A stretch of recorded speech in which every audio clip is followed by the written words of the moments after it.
Welcome you all my dear students. ಇವತ್ತು 5 questions ಮಾಡೋಣ. Fluid mechanics ನಿನ್ನೆ 5 ಮಾಡಿದ್ವಿ. ನಿನ್ನೆ ವಿಡಿಯೋ ನೋಡ್ಕೊಡ್ರಿ. ಈಗ ಮತ್ತೆ 5 ಕ್ವಶನ್ಸ್ ನೋಡೋಣ. ಒಂದೊಂದು ಕ್ವಶನ್ಸ್ ಬಹಳ ಡೀಪ್ ಆಗಿ ಡಿಸ್ಕಸ್ ಮಾಡ್ತಾ ಇರ್ತೀನಿ. ಹಾಗಾಗಿ ನೀವು ಅವುಗಳನ್ನ ಓದೋದು ಒಂದೇ, ನಿಮ್ ನಾಲೆಜ್ ಗೇನ್ ಮಾಡ್ಕೊಳೋದು ಒಂದೇ, ಎರಡು ಸೈಮಲ್ಟೇನಿಯಸ್ಲಿ ಆಗ್ತದೆ. Manometer is use to determine. ಮ್ಯಾನೋಮೀಟರ್ನ ಎದಕ್ಕೆ ಯೂಸ್ ಮಾಡ್ತೀರಿ? ನಾವು ಫ್ಲೂಯಿಡ್ ಮೆಕ್ಯಾನಿಕ್ಸ್ ಚಾಪ್ಟರ್ ಒಳಗೆ ಇದ್ದೀವಿ ಅಂತಂದ್ಮೇಲೆ ಮ್ಯಾನೋಮೀಟರ್ ಪ್ರೆಷರ್ ಯೂಸ್ ಮಾಡ್ತೀವಿ ಅಂತ ಗೊತ್ತದ. ನೀವು ಎಕ್ಸಾಮ್ ಒಳಗೆ ಹೋದಾಗ ಸ್ವಲ್ಪ ಕನ್ಫ್ಯೂಸ್ ಆದ್ರೂ ಆಗ್ಬೋದು, ಆಗ್ಲಿಲ್ಲ ಅಂದ್ರೆ ಭಾಳ ಚಲೋ.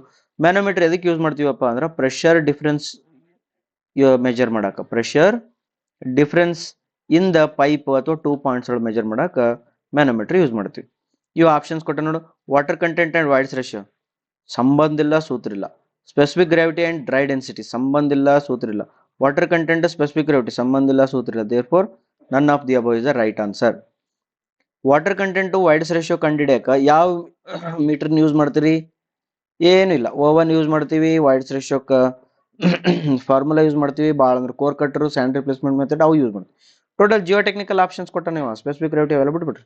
Therefore none of the above is the correct answer. Pascal's law states that the pressure at any point in the fluid at rest has. Pascal's law ಏನು ಹೇಳ್ತದ?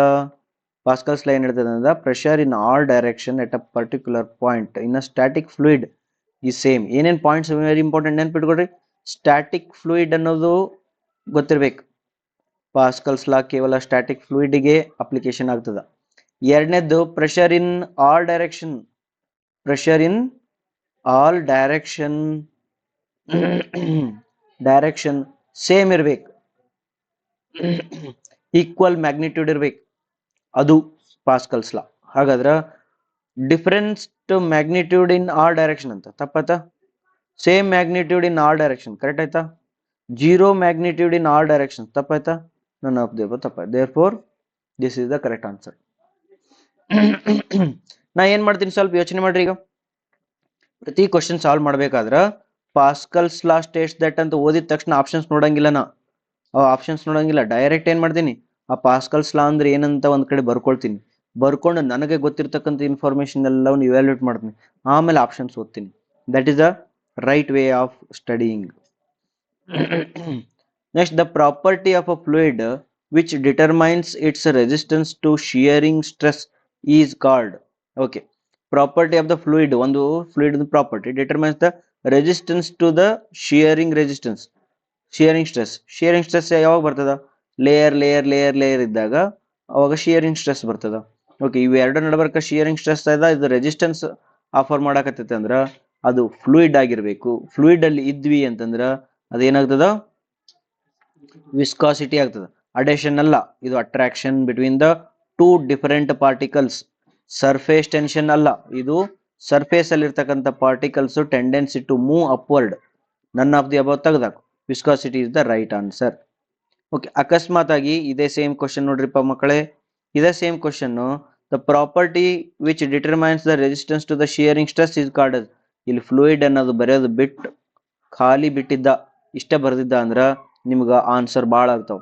ವಿಸ್ಕಾಸಿಟಿ ಆಗ್ಬೋದು, ಅಥವಾ ಡ್ಯಾಂಪಿಂಗ್ ಆಗ್ಬೋದು, ವೈಬ್ರೇಷನ್ ಅನ್ನೋದೊಂದು ವರ್ಡ್ ಬರ್ತೈತಿ ಇದ್ರೊಳಗೆ.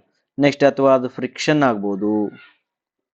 ಆಗ್ಬೋದು, ಶಿಯರ್ ಸ್ಟ್ರೆಸ್ ಆಗ್ಬೋದು. ಈ ಟೈಪ್ ಒಂದ್ ಸ್ವಲ್ಪ ಏನೇನೋ ಬರ್ಬೋದು. ಬಟ್ ಇಲ್ಲಿ ಫ್ಲೂಯಿಡ್ ಅಂತೇಳಿ ಅವ ವರ್ಡ್ ಯೂಸ್ ಮಾಡಿರೋದ್ರಿಂದ viscosity is the right answer. The diameter of the capillary tube is doubled, the capillary rise will be ಅಂತ ಕೇಳ್ತಿದ್ದೇನೆ. Diameter of the capillary tube ನ ಡಬಲ್ ಮಾಡಿದ್ರೆ ಏನಾಗ್ತದೆ ನೋಡೋಣ. ಫಸ್ಟ್ ಕೆಪಿಲಾರಿಟಿ ಹೈಟ್ ಫಾರ್ಮುಲಾ ಏನು? ಕೆಪಿಲರಿ ಹೈಟ್ ಫಾರ್ಮುಲಾ ಏನು? 4 sigma cos alpha divided by D, ಅಥವಾ rho g D, rho D. ಈ ನಂಬರ್ ಕೊಡ್ರಿ.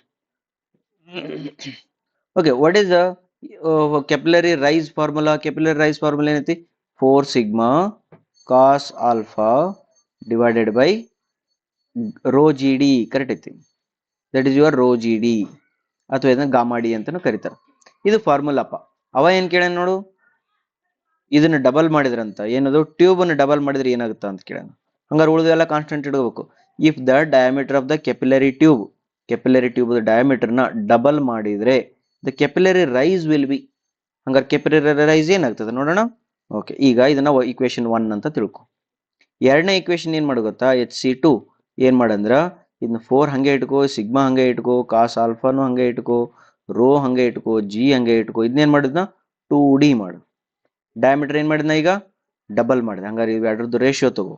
ರೇಷಿಯೋ ತಗೊಂಡಾಗ 4 sigma cos alpha, 4 sigma cos alpha, rho g rho g rho g rho g D D cancel. ಹಂಗಾರ Hc ಮೊದಲನೇದ್ದು divided by Hc change ಆಗಿದ್ದು is equal to ಮೇಲೆ ಏನು ಉಳಿತು 1/1, ಕೆಳಗಡೆ ಏನು ಉಳಿತು 1/2. ಹಂಗಾರೆ ಏನಾಯ್ತಿದು ಈ 2 ಮೇಲ್ಗಡೆ ಹೋಗಿ ಇದು 2 ಬಂತು. ಹಂಗಾರೆ ನಿನ್ಗೇನ್ ಬೇಕು Hc1/2 is equal to Hc2.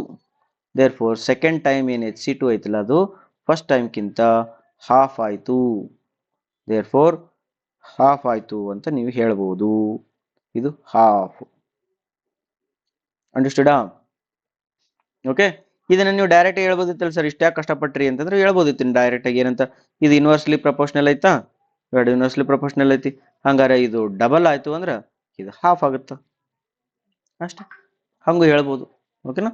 But ಈಗ ಮಾಡಿದ್ನಲ್ಲ, ಈ ಮಾಡೋ ಮೆಥಡ್ ಏನೈತಲ್ಲ ಇದು ಭಾಳ ಕಡೆ ಯೂಸ್ ಆಕೈತಿ. ಕನ್ಫ್ಯೂಷನ್ ಇರಂಗಿಲ್ಲ, ನಿಮ್ಗೆ ಕರೆಕ್ಟ್ ಆನ್ಸರ್ ತಾನಾಗಿ ಗೊತ್ತಾಗ್ಬಿಡುತ್ತೆ. ಇದು ಡಬಲ್ ಆಗಿತ್ತು ಅಂದ್ರೆ ಇದು ಹಾಫ್ ಆಗುತ್ತೆ. ಇದು ಡಿ ಸ್ಕ್ವೇರ್ ಇತ್ತು ಮತ್ತೆ ಕನ್ಫ್ಯೂಸ್ ಇಡಕ್ಕೆ ಶುರು ಆಗುತ್ತೆ. ಅದ್ರಲ್ಲಿ ನಾನು ಪ್ರಾಪರ್ ಮೆಥಡ್ಲಿಂದ ಸಾಲ್ವ್ ಮಾಡಿದೆ.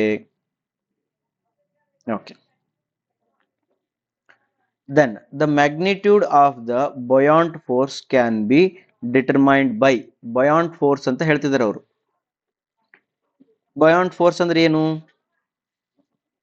ಈಗ ಒಂದು ನೀರಿತ್ತು, ಒಂದು ಟ್ಯಾಂಕ್ ಒಳಗೆ ನೀರಿತ್ತು.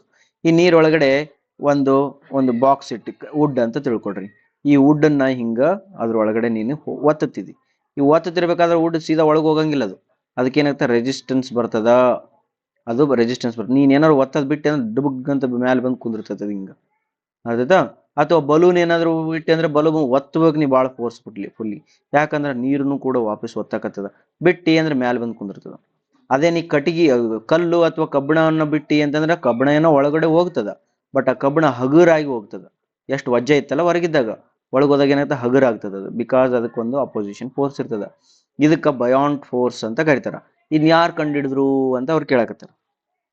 ಅರ್ಥದ? ಇದು ನ್ಯೂಟನ್ಸ್ ಲಾ ಆಫ್ ವಿಸ್ಕಾಸಿಟಿ ಅಲ್ಲ, ಆರ್ಕಿಮಿಡಿಸ್ ಕಂಡಿಡಿದ, ಮತ್ತು ಪ್ರಿನ್ಸಿಪಲ್ ಆಫ್ ಮೊಮೆಂಟ್ಸ್ ಅಲ್ಲ, ನನ್ ಆಫ್ ದಿ ಅಬೌವ್ ಅಲ್ಲ. ಆರ್ಕಿಮಿಡಿಸ್ ಅವರು ಕಂಡಿಡಿದಿರ್ತಕ್ಕಂಥದ್ದು. ಓಕೆನಾ? Thank you very much. ಈ ವಿಡಿಯೋದಲ್ಲಿ 5 ಕ್ವಶನ್ಸ್ ಮಾಡಿದ್ವಿ. ನೆಕ್ಸ್ಟ್ ವಿಡಿಯೋದಲ್ಲಿ 5 ಕ್ವಶನ್ಸ್ ಮಾಡಮ್ಮ. ಡೈಲಿ 5 ಕ್ವಶನ್ಸ್ ನೋಡ್ತಾ ಇರಿ, ನಾಲೆಜ್ ಇಂಪ್ರೂವ್ ಮಾಡ್ಕೊತಾ ಇರಿ. Thank you.